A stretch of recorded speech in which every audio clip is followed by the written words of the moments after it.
The broadcast is now starting. All attendees are in listen-only mode. Hello from the NASPA office in Washington, D.C. My name is Lindsay Hammond, and I serve as the Assistant Director of Educational Programs here at NASPA. Thank you for joining us for this installment of NASPA Community Colleges Online. The NCC Online series is a free online professional development opportunity provided by the NASPA Community Colleges Division.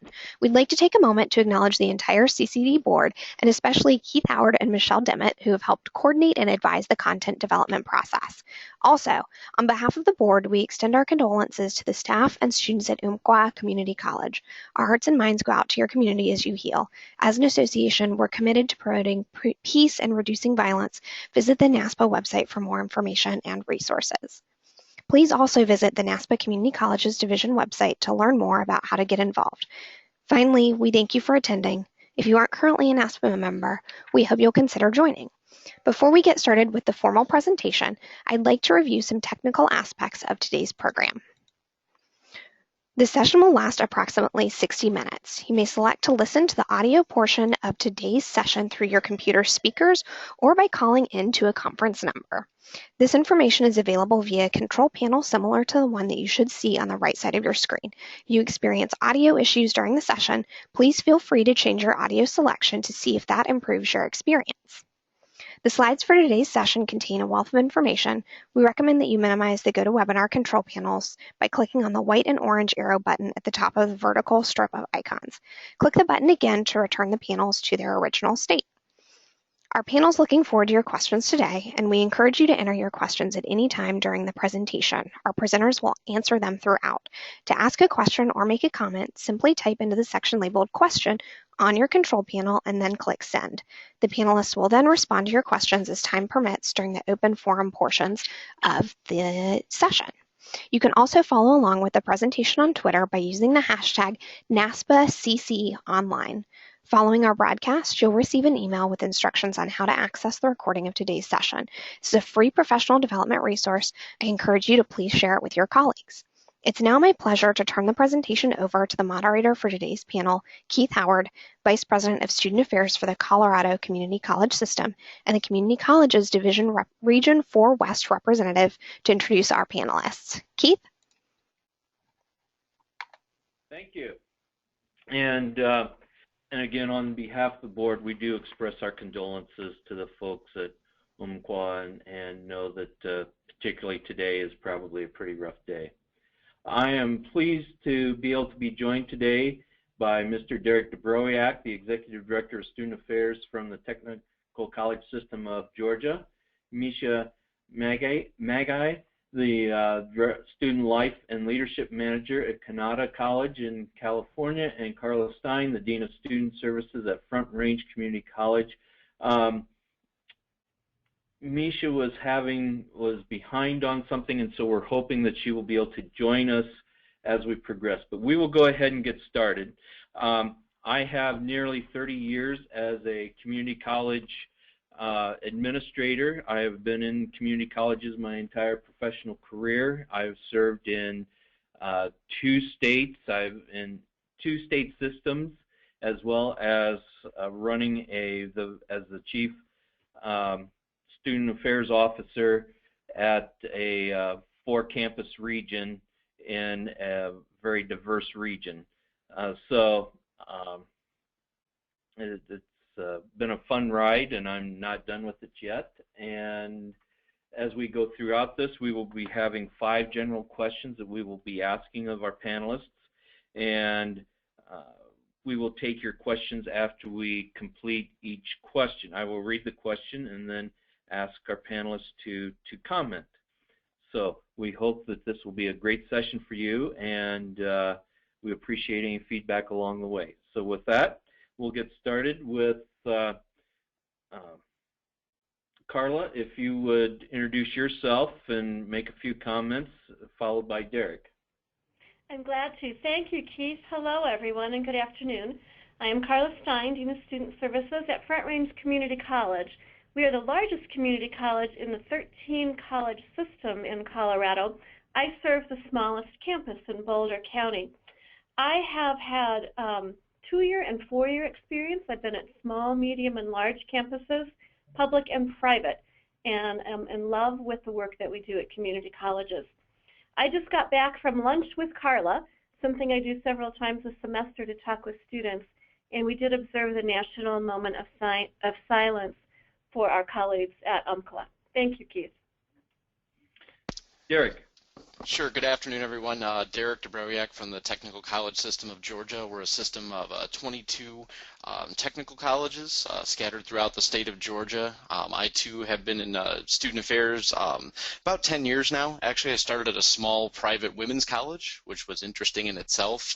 Have experience with non-traditional students. I work for an adult studies division, spent about 9 months in proprietary education, which was good and bad all at the same time, and then actually have been in the community college system since 2009. I worked for Ivy Tech Community College of Indiana, network of 32 campuses. I was responsible for 4 of them for a while and 7 of them before I left. But community college, I think, is a place I could call home. It's a place I feel comfortable with, and that's really where I think, after all the experiences I have in my background, what really drew me in was just the ability to serve students. Thank you, Derek. And as a clarification or point of information, I was pleased that I was able to bring Derek into the Ivy Tech system when I worked there, and had a very wonderful time working together with him. And then now in the Colorado Community College system, I have the privilege of working with Carla. So thanks to the two of you for agreeing to be a part of this. Misha, have you joined us yet? Okay, we will go on. Our first question then is, describe the path that you took to get to your current position. Did you know growing up that you always wanted to be a student affairs professional in a community college? Because I'm sure that's what all of us dreamed of. And then what key areas drew you into student affairs, and how has that changed, if it has, over time? Derek, we'll start with you. Sure. I think actually my first exposure was actually when I was at college. I worked in the admissions office and the financial aid office at St. Joseph's College, where I went and got my undergrad from, and that really kind of got me interested in working in a college setting and student affairs in general. I got to work through a number of different departments, and like I said, in my background, it's I think being able to work with a variety of different populations has helped. I moved around to a variety of different institutions just because of family needs and moving around throughout the state of Indiana. But having some experience with traditional age students at the private school, I found that very rewarding. Working, like I said, I got my first taste of a lot of students that were on intro-level careers when I was with proprietary education for about 9 months with a career school. Working with non-traditional students, I think really kind of got me really interested in community colleges at the time I spent with the adult studies division. But I think really working with a community college, it's about opportunity. I think that's really why I've been able to find a home here, been able to feel it's been a really rewarding career, because working for selective institutions, I think, has a lot of positives, and I think you work with a lot of great students when you are doing that type of work. But really, the mission of a community college to be open and accessible and really give anyone an opportunity, I think, really fits a lot with my values, and with makes it a really rewarding career for me. I think the challenges have been being able to at other institutions was being able to move up and not be just categorized in, oh, well, you're just the admissions guy. Well, community colleges, I think, because we are most times leanly staffed, as a lot of folks know, you get an opportunity to really get involved with a lot of different departments and different areas under student affairs. So you can be as involved as much or as little as you'd like a lot of times. So I think that's really where also I found it easier to move up in that kind of an organization and be able to add skills that I didn't necessarily possess, because they were always looking for volunteers to help out with things or insight or input into a variety of different departments. So I think it, for both, it's, at least from what I've experienced from a team member aspect as well as our student aspect, community college is about opportunity. So that's really where I've been at the technical college system of Georgia now officially a week and a half. So it actually, I think, was my time at Ivy Tech that I spent there being able to work with multiple departments that really enabled me to be able to take this next step forward in my career of where I'm at, and be able to find a place that's doing a lot of the same things that that Ivy Tech was doing for the students in Indiana, and really just pushing forward and giving students an opportunity. And I think that's really what's most appealing to me, is anyone can do it, and it's really anyone's opportunity to make it what they want it to be. Thank you, Derek. So for you, that real change was when you were working with the non-traditional students in the proprietary school. It was. I think I saw that, like I said, a lot of students were looking for that opportunity, and that was, having worked for the small private college, we were a little more selective academic-wise and worked with traditional students who could afford to go to a $40,000 a year school. It was the population that didn't have that ability, but still had that drive to want to be able to make themselves better and just wanted an opportunity, I think, that really kind of drew me to that community college setting. Great, thank you. Carla, would you like for me to repeat the question?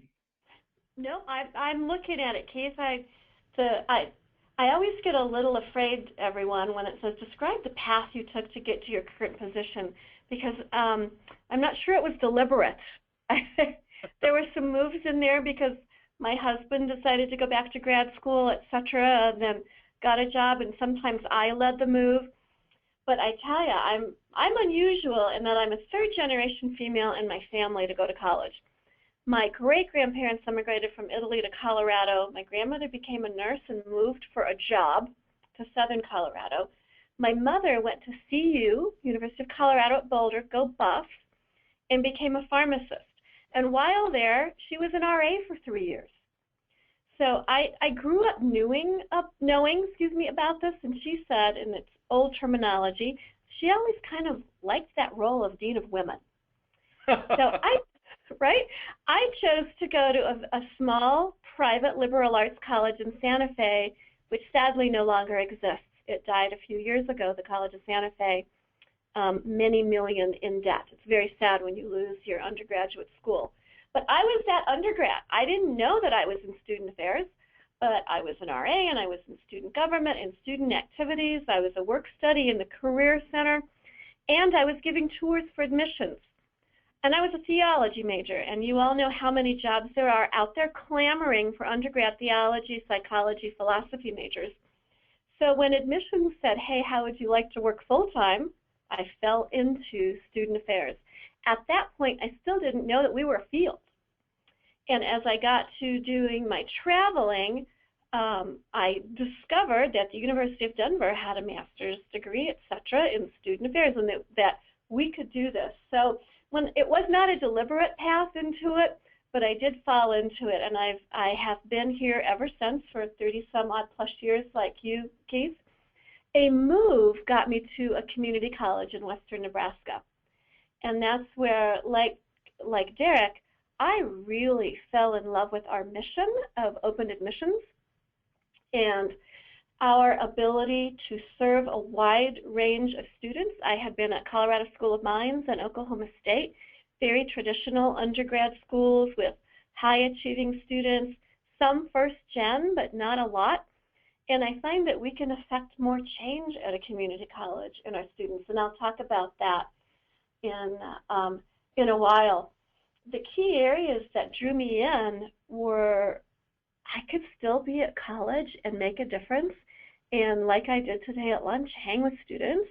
And of course now, as a dean, what do? You all? We go to meetings, but hopefully in those meetings we're affecting policy that will make student success better and the environment better for students. It's changed over time as our students have changed over time. And I think some of us get kicked and dragged into, well, students these days, right? And I tell you, you see change at community colleges, and I think that we're able to change and adapt in a faster, more effective way than I was able to do at the 4 years. Does that make sense? Makes lots of sense. which Cool.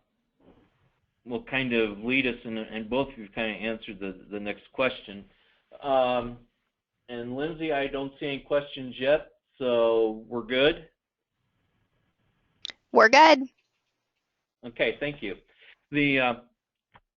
My story briefly is that I had finished my master's degree and I was working in a job that I really didn't like, and a friend of mine said, hey, there's this job at the community college system, so I went and applied and thought, well, this will be good. I can get some experience and go get a job in the real world. And nearly 30 years later, 30 years next February, I'm still doing it and loving it. And there's nothing more special or spectacular than a community college graduation. So that's what causes you. That's the stickiness that keeps us doing what we're doing. So for the next question, you've all worked at both four-year institutions and community colleges, and Derek, as you indicated, you also have some unusual in your four-year experience, and that part of that was in proprietary as well as a all-girls, all-women institution, all-female institution. Excuse me. And you both kind of talked about it, but why do you like working at a community college? And we'll start with Carla this time. Thank you, Keith. Man, let me count the ways. We are a very collaborative environment. This is my second community college, and I have found that true as I've traveled and been involved with other community colleges through our professional organizations. The academic affairs, student affairs divide may exist, but it's certainly not as big. We partner for student success so well. I love that. I'm very involved with our full-time faculty. We help do workshops for our part-time instructors on classroom management, etc. So I have an ability to affect change more. I liken it with our open admissions. Here in Colorado, we have a number of 14ers that we call 14,000-foot mountains, and there are clubs of 14ers, and you have to climb every 14er, etc. I am not one of those, by the way. I enjoy the mountains from the inside out. But a lot of our students who are coming in, even getting in our door, is like climbing a 14er without any expertise or knowledge on how to do that. And it's such a privilege to be on that journey with that student, no matter their age. Oftentimes, they didn't have a great relationship with education.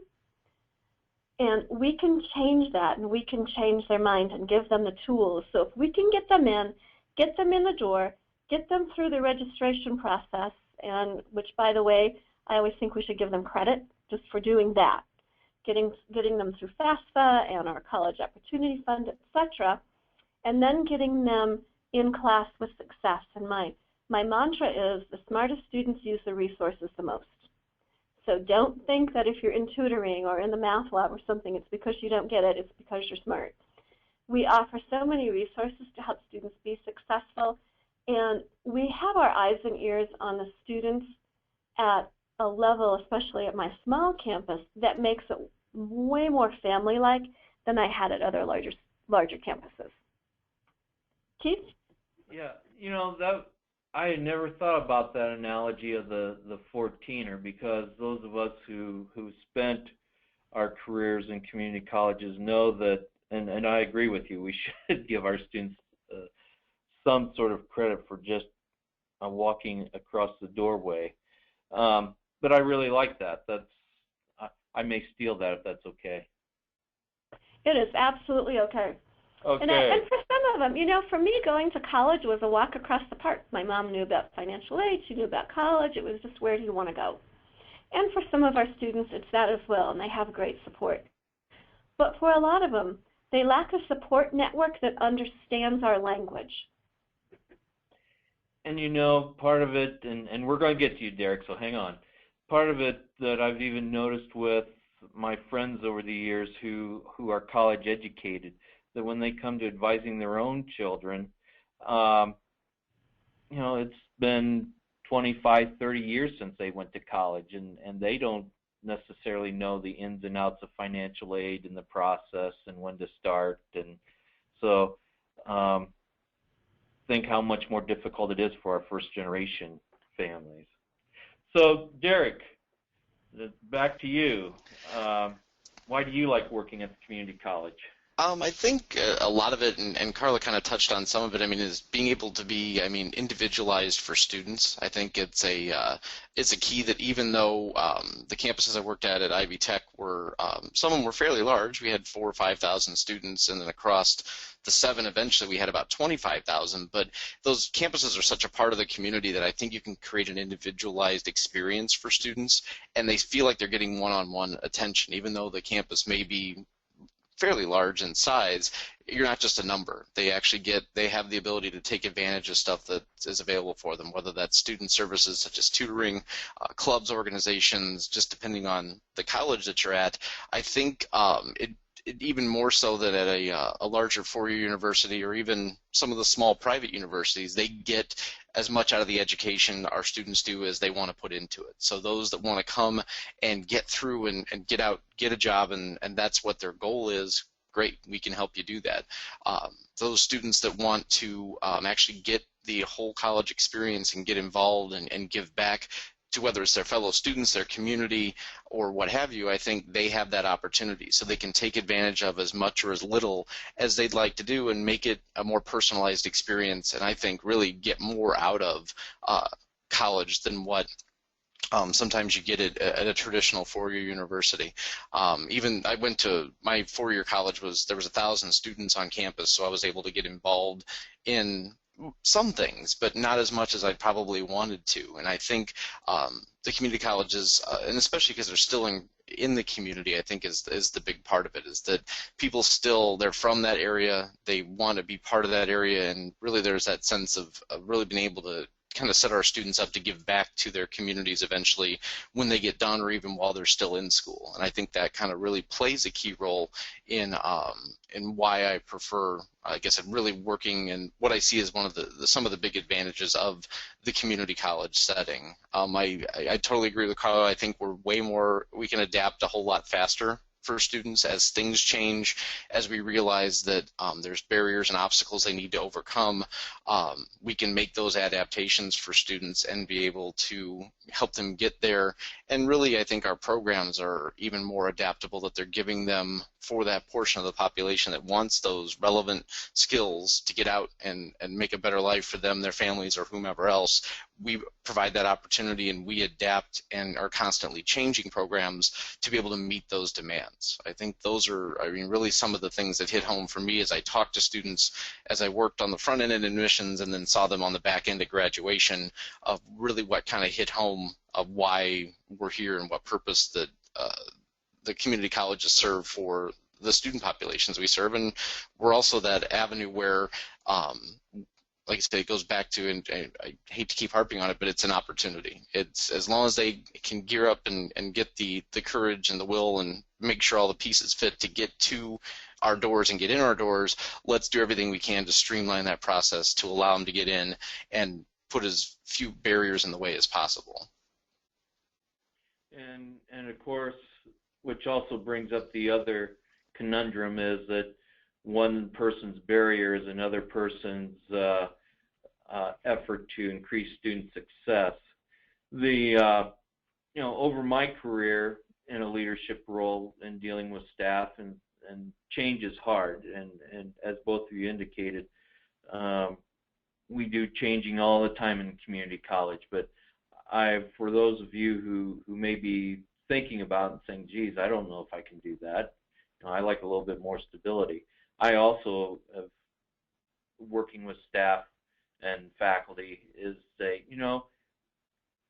let's try this thing, but if it doesn't work, then we're not going to keep doing something that doesn't work. We'll either go back to what we're doing or come up with another alternative. So, we don't change for the sake of change, but we don't keep with something that's not working either. So, that's a good thing as well.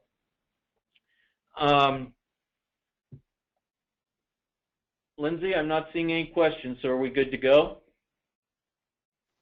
We actually do have one that's come in, and I think another one on the way.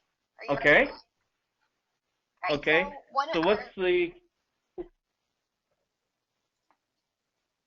the question we have? Has anyone moved from working in a four-year institution into working in a community college? What was that transition like, and what skills or experiences did you need? Actually, that is our next question.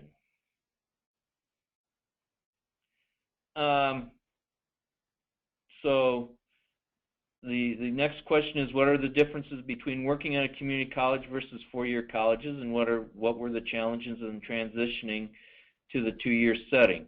So I think that's pretty much the same as the question, Lindsay. Is that correct? I think so. Or similar enough? I think so. Okay. So Derek, what do you see as some of the major differences between working at the community college versus the four-year college, and what challenges did you have in transitioning between the two? I think part of it was the audience I was talking to, because as a four-year college, I found, especially the two that I did work for, where there was a lot of parent involvement in it. You were having to, it was almost, I mean, a sales job of convincing them that this was the right fit for them, and this was it was a good investment of funds, because I worked for private four-year schools, so they weren't the most cost-effective. I mean, we had scholarships available and things along those lines.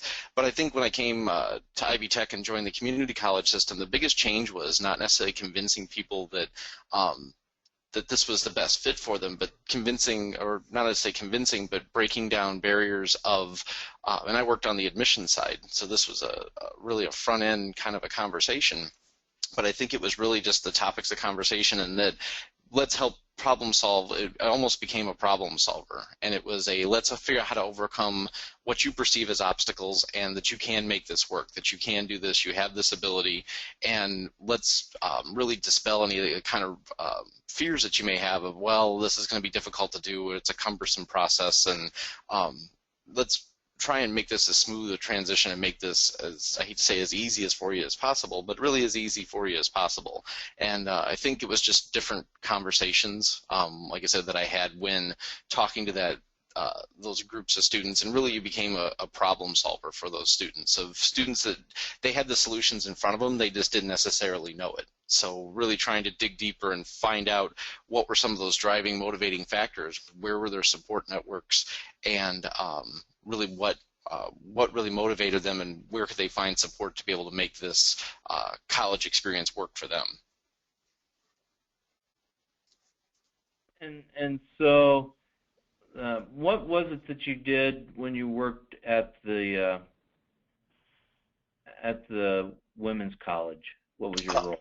Sure, I was in admissions. That was an entry-level job for me there, and so basically I was on the road talking to potential new students, and basically, I mean, we did a travel season, we did a lot of that, and it really all came down to, I mean, at the end, really dollars and cents. I mean, if you tell somebody, yeah, the sticker price is $40,000, but you can get a scholarship for $20,000, and then how do you piece that together? And really, I think it was more, I almost say it was more of a sales type job, which was my background. I was a marketing major in school, so I knew I wanted to do sales. I sold radio for a while and realized I didn't want to do that. So selling education was, I mean, I think a good fit for me, because no matter what people chose to go, they were going to wind up better off because of it. But I think it was more of a sales pitch, and more of a, not say solving their problems like it is at the community college and connecting them to resources. It was more of a convincing you this was the best fit for you, and that you could make this work financially. Whereas working for the community colleges, I think it's more of you become a connector of resources for students, where you need childcare, you need transportation, you need this. Let's connect you with those community resources and solve some of these perceived barriers for you. So there weren't a lot of barriers I didn't see to students enrolling that were interested in a traditional four-year university. I see a lot more of those perceived barriers that can be overcome if you just know how to connect the dots for students. And once you're able to kind of connect those dots. You could really kind of see, at least I saw a change on the front end when working with potential students at the community college of, okay, yeah, I can make this work. It's almost like the light bulb went on and they went, you know what, I can do this. And that was, I think, probably what really has kind of kept me involved in the community college system, was seeing that light bulb and seeing that I can make this happen look on people's faces. And then I'm going to ask you, what was also the easiest part of the transition? Between, well, really, I mean, it was between 4-year to 2-year. Sure. I think the easiest part, I mean, it was,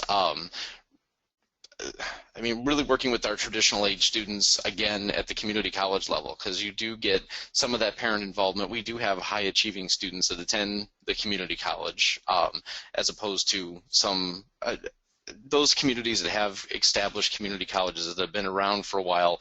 Those folks get it. Indiana was a unique experience because they didn't have a comprehensive community college system up until about 2005 or so. So it was a new concept for a lot of parents. So it reminded me of almost working at Ivy Tech, of in admissions, of working for a women's college in the middle of a cornfield. It's convincing people that, yes, this is the right fit, this is where you want to go. So, I mean, that part, I think, was fairly easy for me to make the transition, because it was still really just, in terms of those traditional age students, what can be the benefit for you, and being able to lay out that cost-benefit analysis for them and make it clear and easily understood for them and their parents both. Okay, thank you. Carla. Yes, sir.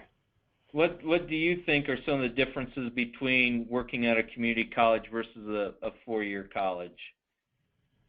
There are differences, Keith. One of the differences that I found has become one of my pet peeves, in that I'm trying to get the word just a community college just out of our vocabulary. I hear high school counselors and parents and students say, I'm just going to go to community college, or you can just go to the community college.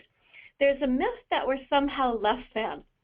And I was just talking to 2 engineering students who were accepted at some very prestigious engineering schools, chose to come here, and I said, so how challenging is Calc 3? And they just laughed, right? Because our education is of worth. One of the differences is that I had to learn that, coming from a private school and then going to DU and working at School of Mines, is that I was kind of an academic snob, and the worth and value of our CTE programs and what we do literally for the labor force of the nation, correct? Is of inestimable worth and value. And so I've learned, and I'm sure, Derek, when you were doing admissions, we can sell welding, because our welders get jobs before they're done. We at Front Range at Boulder County campus now have advanced manufacturing. They're getting jobs out of here for great wages before they're done with the program. And so learning the wealth and value of that was a good learning experience for me when I first got into a community college. But we have the same kinds of offices as a 4-year in student affairs. At my last community college, I had lots of athletics, really good athletics, and residence halls and choirs and et cetera, which I don't have here at my urban one. I don't have residence halls, and I have not been called after midnight in 3 years. How's that for, right? I do like that. But you know what I miss? Some days, I miss juniors and seniors in leadership positions in student organizations. We have 2 years, Sure, maybe 3, to create student leaders. So we have to hit the ground running, and you kind of see them on their way in through orientation, right? It's like, oh my gosh, guess what? In 6 months, you're going to be president of PTK, president of NSLS, or whatever. So we don't have that seasoned leadership always. And truly, if they're going on track with their plan, they shouldn't be here 4 years. Right. So it's really, we have to really front load some of that student development. We sure do. And we have to recognize potential, because it's easy for students who come in and say, you know, I was student government president and I was really involved in high school. But we have leaders at community colleges who would have never stepped up in high school, or who are 35 and 40 and 50 who would never have thought of stepping up, who are now in our leadership societies and our honor societies and student government. My student government is as diverse as it gets. And that's the other thing that I think was a difference for me, coming from a very rural community college to my very urban one. We are very diverse. And I love that. I love that our campus is reflective of society, and we struggle with it and we wrestle with it. We celebrated National Coming Out Day yesterday with an entire day of activities, ending with a pronoun workshop last night. And we had guest speakers from a few towns away. And they said even at the 4 years, they didn't have the level of seriousness and engagement of students that we did. So I think people think that we're not as social justice oriented or maybe as sophisticated in our delivery. And I invite folks to come in, right, to open the doors and see what we do. You talked earlier, Carla, about the faculty, working with faculty. So what would you say were some of the differences between working with faculty at a 4-year college versus the 2-year college? You know, I think at any college, you have your faculty supporters and the faculty that you know that you can go to. At a 2-year, especially urban college, we have way more part-time instructors than full-time faculty. And that is occasionally a challenge. But we also have leaders in that part-time contingent. We have a close relationship. I'm a small campus, so you have to work conflict out because you're going to see each other almost every day. And when you do that, you develop relationships. And I think one of the key pieces, of course, to success in student affairs at any campus is just that, is developing relationships. It's easier for me at a community college to develop relationships with faculty. They know me well. I do a lot of walking around the faculty offices and seeing what's up and how can we help. And we all have students of concern, of course, and students with issues and disruptive students, same thing on any campus. And it's just, there's a more natural way to make a connection when you're a smaller campus. And at a community college where our faculty have a singular focus of teaching, it's also easier to be involved with them. Thank you. Lindsay, you said you had a second question coming in. What is that question? I do, and I've actually... I'm sorry, can you all hear me? I do have a couple questions that came in, and they seem like they're all related to folks who are trying to transition into either the higher education industry or student affairs at community colleges specifically. So I think the audience would love to hear more about what does it look like to transition in? What should folks be doing as they're applying for jobs? How important are master's degrees? Are there other skills or things that are important to showcase? Okay. Carla, why don't you start off with this one? Oh, shoot, Keith, I knew you were going to call on me.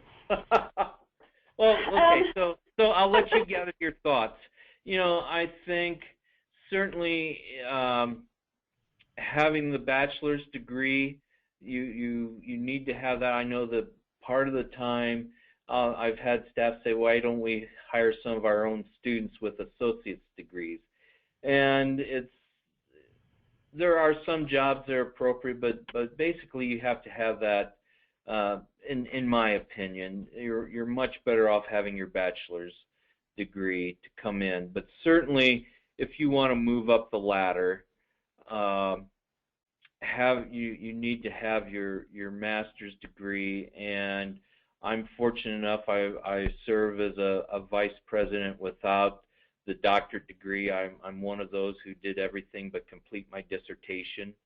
But I can remember when I started that it wasn't very important to have a doctorate degree in student affairs, and increasingly even for directors of admission and registrars and some of those other positions, you will find people in community college with their doctorate degrees. So you can get your foot in the door without the master's, but if you want to climb the ladder, you'll definitely need that.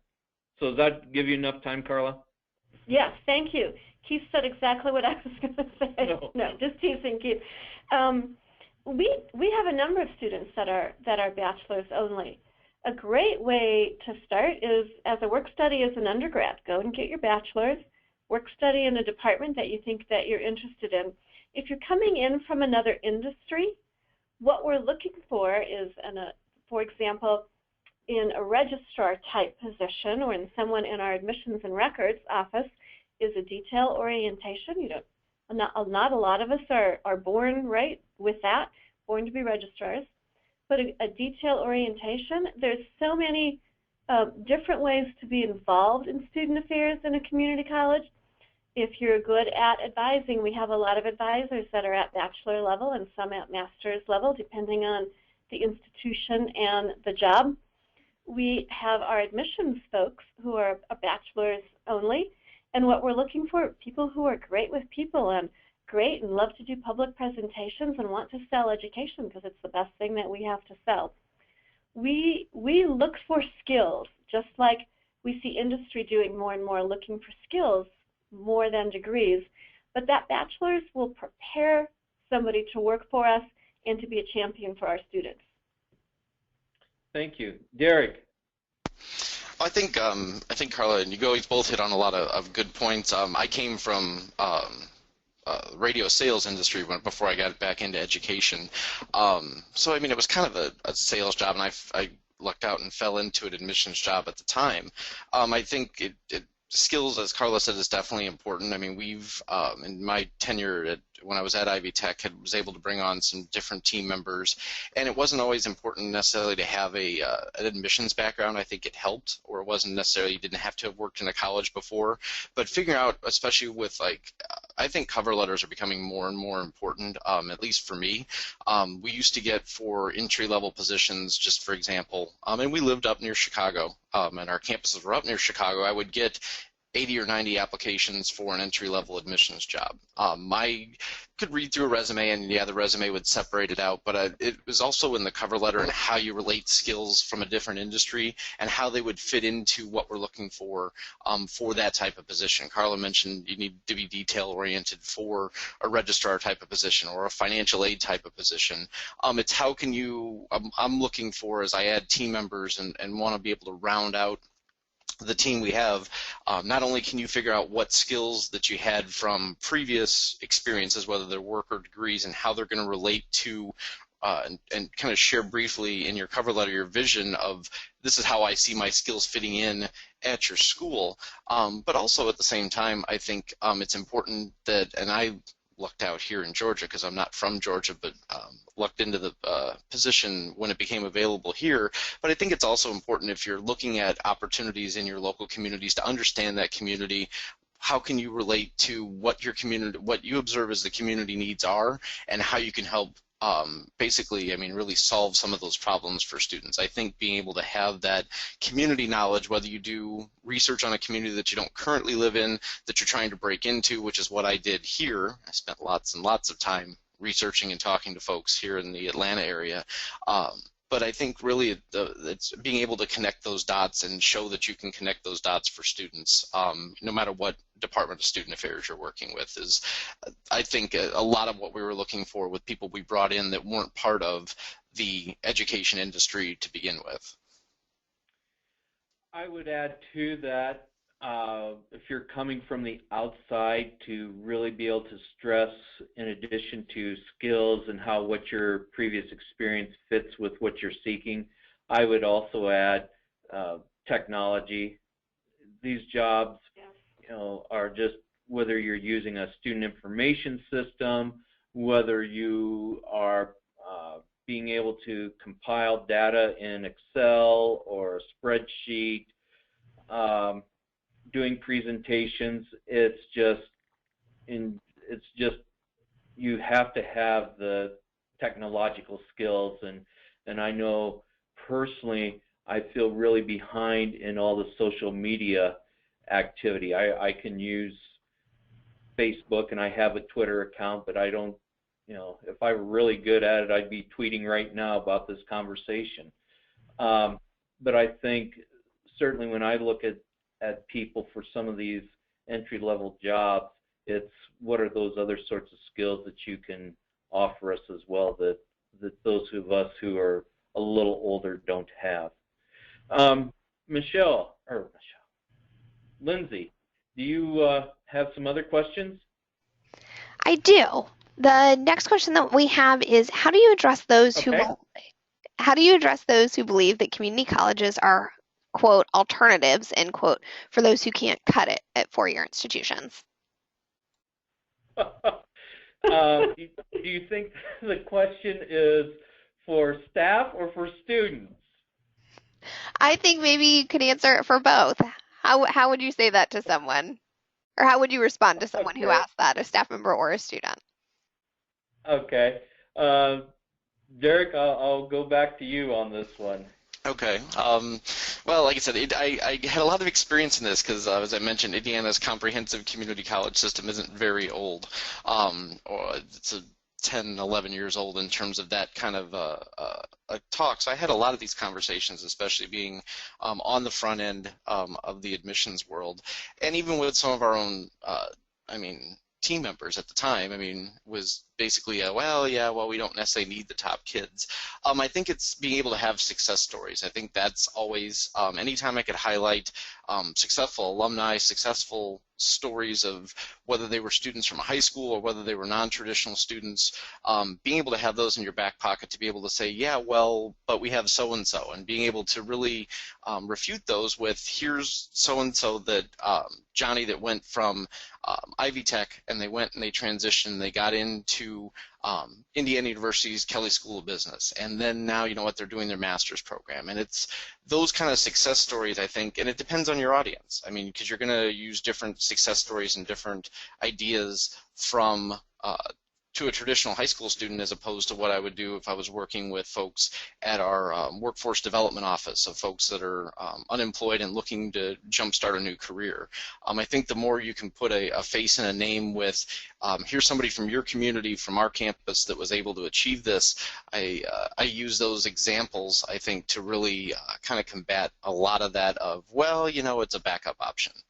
No, it's not a backup option. It's a primary option for a lot of students, and we have successful students that finish up. But I think the more you can connect, again, connecting the dots for people and showing them people from their community that have moved onward and upward and on to better things, I think it resonates more with folks that way. At least that was a tactic that we used when I was on doing a lot of that back in Indiana.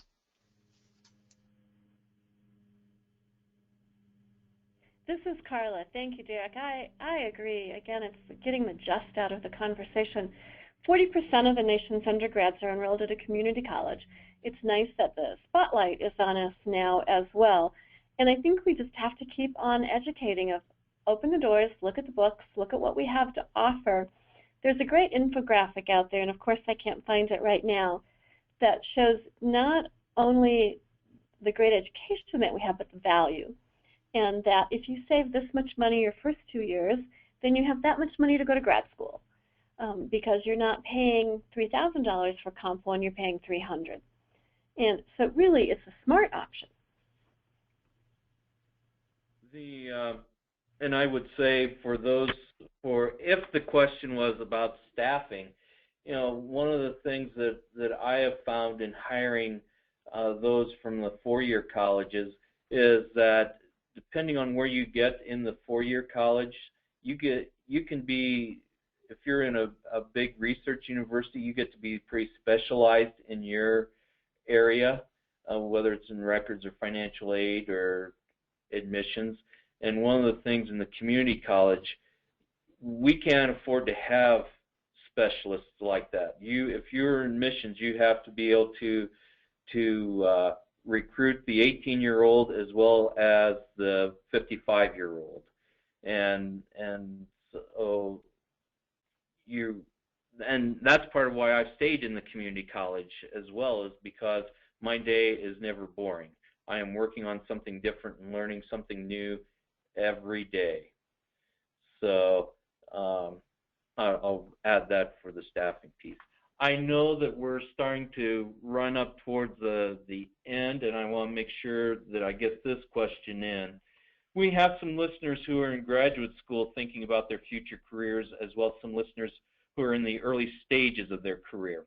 What advice, and I'm going to come at you first, Carla, what advice would you give in terms of advancement in the community college? And do you think it's better to stay in the same college or system or move around a bit? Thank you, Keith. My advice is following up on what Derek said earlier. Do your homework, do your research, visit a community college, talk to professionals in community college.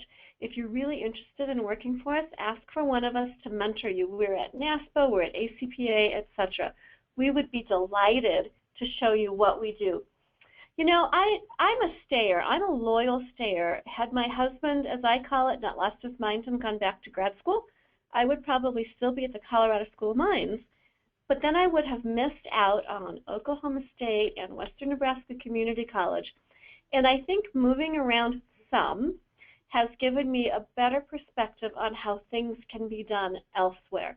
I think sometimes if we're at one institution for a while, we can get, doesn't mean we would, but we can get tunnel vision. I know after 13 years at WNCC, I thought I was a change agent. It turns out I might have been getting a little bit complacent because I came to Front Range and I'm like, oh, okay, things can be done this way, right? So I would recommend some change, but again, not a lot.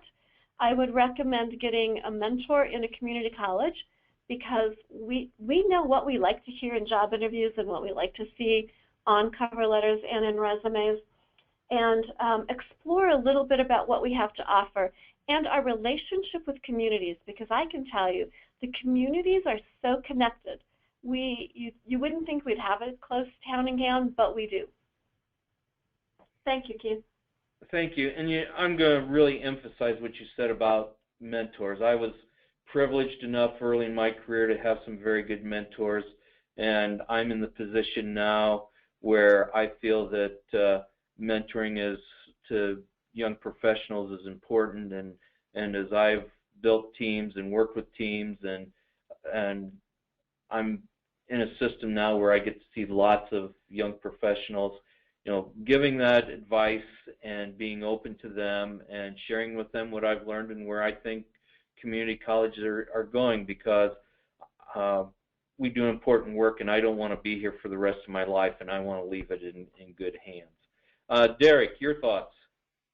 I agree with Carla. I mean, I think if I could have had the ability to stay, I think I would have stayed at Ivy Tech for an extended period of time. We had some family transition, which is what's caused me to kind of look around at various places. But I totally will chime in on the mentor thing. I think I've had a number of those throughout my career, and not only just in student affairs, I mean, but other folks from outside, whether it be academics as part of the community college system or from institutional research and data-driven. Those sort of things are really driving a lot of the decisions we're making and programs we're offering. So the more of that you understand, predictive analysis, predictive modeling, even if I'm not a numbers guy by any means, math and I never did get along. In fact, we still don't get along very well, but I never realized quite how useful those skills would be, and I think I've begun to acquire more and more of that, and that's where I think being able to have that kind of background in your back pocket as you're looking at things, the more opportunity you can have to use those kind of, to be involved in those kind of projects, I think the better off you'll be. But I do think moving around, I mean, even a little bit, just to get experiences from different types of community colleges. We had partner colleges in Illinois that we would go, and we actually created a kind of a meeting group, because even though we were in competition with each other, they were close, we still, as other professionals, I could share ideas with and brainstorm with and really get involved with those local groups. There's a lot of times that they'll get together and meet and brainstorm about ideas. I think the more ideas that you can kind of share and borrow best practices from others, I think just the better off and more tools you can equip yourself with. But I think getting to where I'm at today, had I not moved around, I'm not sure I'd be in that same position. I think in order to be able to continue to move upward, I think you need those broad experiences at a variety of different, even if it's a couple different institutions, to be able to kind of take that next step depending on where you see yourself ending up. Thank you. Lindsay, do you have any more questions? Well, I take one more question. I think one final question might be a combination between how do you find a good mentor and then kind of a final piece of advice. Who wants to go first on this one? I Derek? can, yes, I can chime in. I mean, and just in terms of where I was able to find mine from, the biggest thing you can do, like I said, is ask. I mean, I wound up, when I was trying to break into education, I basically found a place that we were living at the time and found 3 of the colleges and made appointments with and wound up talking to, at the time I knew it was admissions that I wanted to do because that was what I had done when I was working in college as an undergrad, is just kind of going and asking folks, saying, listen, here's what I want to do. Can you give me an hour of your time? And really just being able to kind of sit and be able to get a foot in the door that way. I was surprised, especially at the smaller institutions, that they were more than willing to do that, and I lucked out with being able to do that for folks. But joining, I mean, there's public discussion groups out there. There's LinkedIn. I think that's a great resource that I utilize as I was looking at this position here in Georgia. I was able to actually engage folks that I didn't know, except we were part of the same group on LinkedIn, and be able to ask them various questions, run ideas by folks, and get some constructive criticism from people. And it's really nice to know that I think a lot of folks at smaller institutions and community colleges especially are willing to do that for folks. Go ahead. Go ahead, I would be remiss if I didn't say please join a professional organization or go to a regional or national conference. NASPA 4 West, which is our home region, our 10-state region, has a great regional conference, and we pair mentor and mentees at the conference deliberately with new professionals and more seasoned folks. Or look around at a community college and go and ask. Truly, it's just an ask. We have leadership programs here, and we have a lot of folks stepping up. And I always like to get mentored by someone whose skills I admire and don't have. So I might go to the CFO because I too am challenged in math, but I want to understand the budget better. So it depends on where you're lacking and what you want. If you want to get into student affairs, go in and talk to the dean or the VP. And when I was a younger professional, one of my mentors was the chief legal counsel, the general counsel, and not only did he provide me some great advice on career, but he also made sure that I understood the importance of planning for retirement, which I didn't. You know, he was looking at the end, and I was still pretty new at the beginning. And while I took his advice, I did not jump in as deep as what he was suggesting, and which is difficult when you're raising your family and the like. But I really appreciate how he looked out for me, not in the current situation, but to think about the future and where I wanted to be. So with that, Lindsay, I will turn it back over to you for the concluding comments. So thank you also very, Derek and Carla, thank you so very much for being participating in this, and thanks to all of our listeners as well. We really appreciate you taking the time out of your busy day, and hope that in honor of Student Affairs Month that if you're in a four-year college that you will consider a community college. We're a great place to be. So, Lindsay. Folks, on behalf of NASPA, I once again express my gratitude to our panelists for their time preparing this material and sharing it with us today. Phenomenal group. Thank you all so much. You'll receive an email with instructions on how to access the recording of our broadcast. It's a free professional development resource. Please do share it with your colleagues. Also, please visit the NASPA Community Colleges Division webpage on the NASPA website for contact information and ways to become more involved. We hope you'll join us for next quarter session on February 11th, 2016 at 3 p.m. Eastern Standard Time. The February NASPA Community Colleges online session is titled Transfer Pipeline Supporting Students from the Community College to a Baccalaureate Degree. Thank you all again. Please enjoy the rest of your day.